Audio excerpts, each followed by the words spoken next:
Red Bull Bragantino e Palmeiras protagonizaram um duelo bastante espelhado. O time de Bragança fez com que o Palmeiras provasse o seu próprio veneno na marcação individual na saída de bola. E com 3 momentos cruciais que, para mim, poderiam e decidiram o jogo, eu vou mostrar para vocês como esse duelo foi tão apertado e equilibrado. Mas antes, eu sou o Gabriel Cirilo, estudante de jornalismo e busco cada dia mais estudar mais sobre tática, buscar maior conhecimento e tentar compartilhar com vocês ainda mais tudo que eu venho aprendendo através dos vídeos. Não sou expert, vou buscando aprender dia após dia, então para me ajudar com isso, peço que você deixe o like e se inscreva no canal, fechou? Vamos para a análise. Um movimento muito importante que o Palmeiras costuma fazer e que tem resultado quando principalmente joga em casa é a pressão na saída de bola do adversário. O Palmeiras consegue fazer uma marcação homem a homem, pressionando, dificultando e ainda mais, colocando jogadores na lateral do campo para você sufocar ainda mais, forçar o chutão, um erro ou uma roubada de bola. Porém, o Bragantino em casa fez o que o Palmeiras costuma fazer contra os seus adversários e complicou bem os primeiros 15 ou 20 minutos da equipe visitante, mostrando aqui para vocês a arte aqui do Tactical Board. Quando o Palmeiras buscava sair, principalmente pelo lado direito, o jogo foi muito ditado nesse corredor, lado direito do Palmeiras, lado esquerdo do Bragantino. A bola vinha Carlos Miguel, Bruno Fux, e aí a gente já via grande parte da defesa sendo pressionada pela linha de ataque e média do Bragantino, porque a gente via o Pita entre os dois zagueiros, o Sacha fechando a opção de passe para o Andrés e o Mosquera já subindo no Giai. Ou seja, quando ele tentasse sair jogando, ele já tinha o Mosquera pressionando, uma bola para frente. Você tinha o Alan que já vinha tentando ser neutralizado pelo Capixaba, o Gabriel número 6 tentava fazer mais um homem a mais nesse corredor e o Palmeiras foi bem pressionado, bem neutralizado por uma marcação que estava organizada. Quando você tem um bloco organizado que vai pressionar a saída de bola, a chance dele ter êxito é grande, porque ele não está disperso, ele tem organização e se ele é organizado, ele vai ter a sua eficácia ainda maior, porque há uma sincronia entre eles. E essa sincronia faltou quando o Palmeiras fez 1-0, quando um dos jogadores hesitou em fazer a pressão, não foi acompanhado, e aí o Palmeiras vai ter tempo e espaço para isso, mas eu já explico daqui a pouco. Agora, não é porque o Palmeiras não estava em casa que não fez a pressão. Teve um momento chave logo no comecinho, pelos 4 minutos de jogo, que a equipe alviverde tentou ensaiar uma pressão que foi Jair Mosquera individual, do mesmo jeito, marcação homem a homem com pressão na saída de bola. Jair Mosquera, Alan perto do Capixaba, Andreas no Gabriel, o Flaco vindo fechando o Gustavo Marques, o Sousa com o Pedro Henrique, o outro zagueiro, e aqui você tinha o Marlon no meio, não tão próximo ao Matheus Fernandes, e o Arias até buscando proteger, tomar cuidado para não tomar nas costas, tomar um passe nas costas, e em alerta aqui no meio campo. Porém, qual foi a grande sacada? O Palmeiras pressionou, fez a pressão, colocou 4 jogadores do lado direito do seu campo, lado esquerdo do Bragantino, mas a sacada do Mosquera de inverter o jogo até o Hurtado praticamente quebrou essa marcação-pressão do Palmeiras, porque quando você consegue achar o espaço e inverter o jogo rápido, quando você está sendo pressionado em um determinado lado e mudar para o outro, consequentemente esse outro lado não vai estar tão bem marcado, não vai estar tão bem pressionado, e aí você vai ter mais tempo e espaço para agir com a bola, ganhar terreno, ganhar espaço e criar uma jogada perigosa. E é o que a inversão vai fazer com com o movimento do Hurtado. Ele recebe a bola, é óbvio, esse passe ele sai daqui para cá e ele vai carregando com a bola. Só para deixar claro, o passe sai para cá e ele vem carregando a bola para cá, faz esse movimento. E aí o que vai acontecer?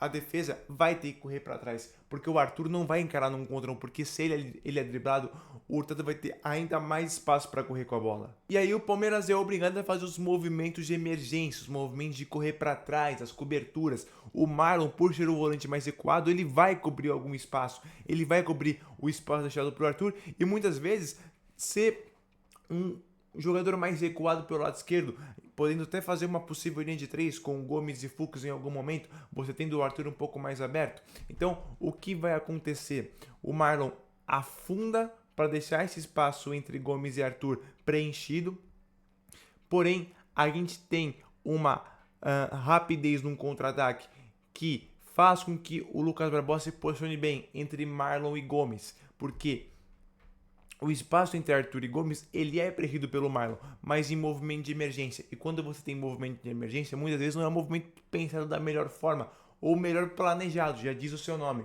E aí você tem Lucas Barbosa cabeceando sozinho, sem marcação entre Marlon e Gomes.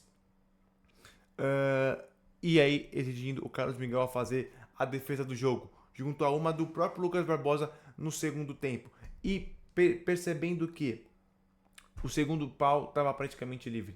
O pique estava nas costas do Fux. Ainda você tinha o Mosquera chegando, por mais que você tivesse Giai e Andreas vindo para tentar fechar esta segunda bola. Segunda bola que o Sacha buscou muito durante sua participação. Muitas vezes o Sacha foi um jogador desmarcado, que recuava ao meio campo quando o Volpi batia o tiro de meta para ser uma opção de saída de bola. E muitas vezes, com os movimentos de Pita, Mosquera e Lucas Barbosa de arrastar a defesa do Palmeiras para trás, quando você arrasta a defesa para trás e não tem uma cobertura para a segunda bola, que é o rebote de algum jogador dessa equipe que foi arrastada, você vai ter alguém livre para chegar batendo. Lembre-se muito daquele gol do Veiga contra o Flamengo na final da Copa Libertadores de 21. Os movimentos do Palmeiras, principalmente do Rony, arrastam a defesa do Flamengo para trás, aí você tem um passe, uma assistência livre para o Veiga fazer. Então, esse movimento o Sacha tentou explorar muito. Muitas das vezes ele foi um jogador desmarcado, que ficava livre, flutuando, para dar opção, qualidade em um homem a mais na saída de jogo, no tiro de meta. Muitas vezes o Volpi fazia o lançamento para o Sacha receber perto do círculo central, e quando o Bragantino buscava jogar, que o jogo foi muito centrado pelas pontas, por ter jogadores rápidos, por fazer dobras, o jogo foi muito focado dos lados do campo, esse jogo particularmente.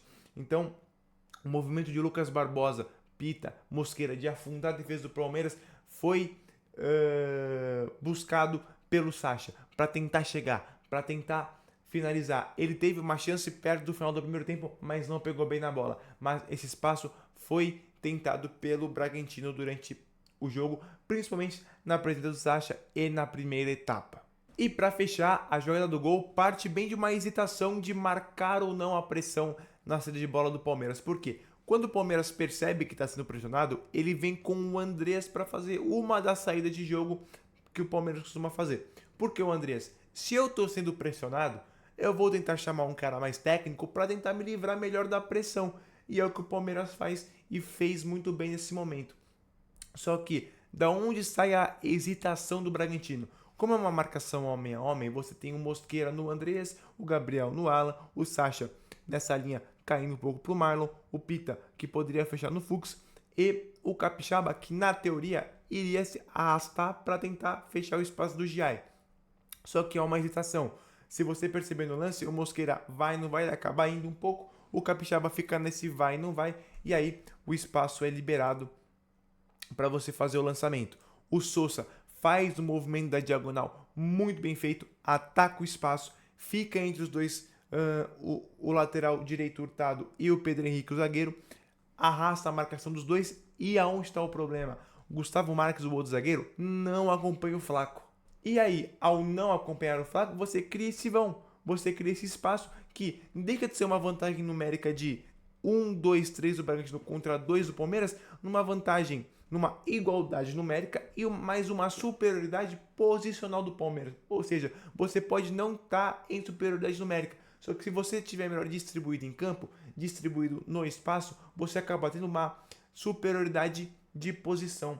E aí, o Sousa vai acabar conseguindo se desvencilhar da marcação, consegue dominar o Flaco, entende a movimentação, entende o espaço, ataca o espaço, sai na cara do gol e aí faz 1-0 e o gol da vitória.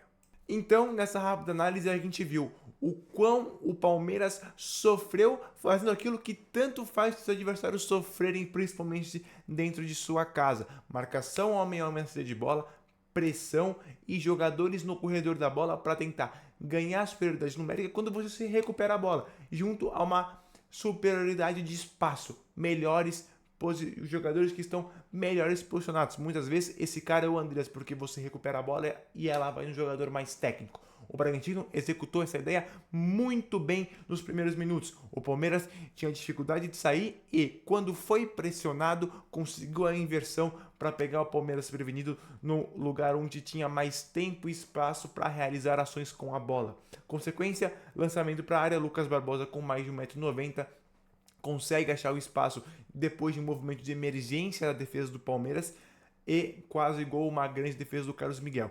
Na segunda etapa, o jogo ficou muito também focado pelos lados, muitas dobras, lateral e ponta, quando o Bragantino buscava jogar pelo chão, muitas vezes era o Pita que saía para fazer um pivô, mas o jogo em si foi muito concentrado nas laterais, e o Palmeiras também tem esse tipo de jogo, porque tem pontas, tem com Arias e Alan, você tem laterais que o Jair não tem tanta intimidade no ataque, mas você também, quando você tem o Piquerez, que agora está lesionado, mas que acaba sumindo também, então você tem times que costumam atuar também pelos lados. E o Palmeiras com a sua bola longa salvando mais uma partida.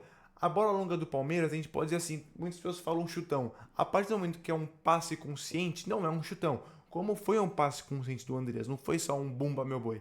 Foi um passe consciente, foi um lançamento consciente, que você consegue arrastar dois marcadores, que o Sousa faz isso, e quando você tem um zagueiro que não acompanha o Flaco, você fica com um homem livre, um homem a mais. Então, mesmo que você esteja num 2 contra 2, você tem uma superioridade de posição que vence uma igualdade ou até às vezes uma desvantagem numérica. E o Palmeiras fez isso muito bem. Eu queria mostrar esses 3 passos para vocês. Pressão do Bragantino para cima da saída de bola do Palmeiras. Como o Bragantino nesse ponto 2 escapou da pressão do Palmeiras e quase gerou um gol. E, para acabar, como o Palmeiras aproveitou o espaço de uma hesitação da pressão. Ou seja, uma pressão bem feita, bem organizada, pode consequentemente gerar um bom resultado. Ela não organizada pode gerar um resultado negativo, como foi em RB Bragantino 0, Palmeiras 1. Eu sou Gabriel Cirilo, espero que vocês tenham gostado do vídeo. Se inscrevam no canal, deixe o like para fortalecer e até a próxima. Valeu!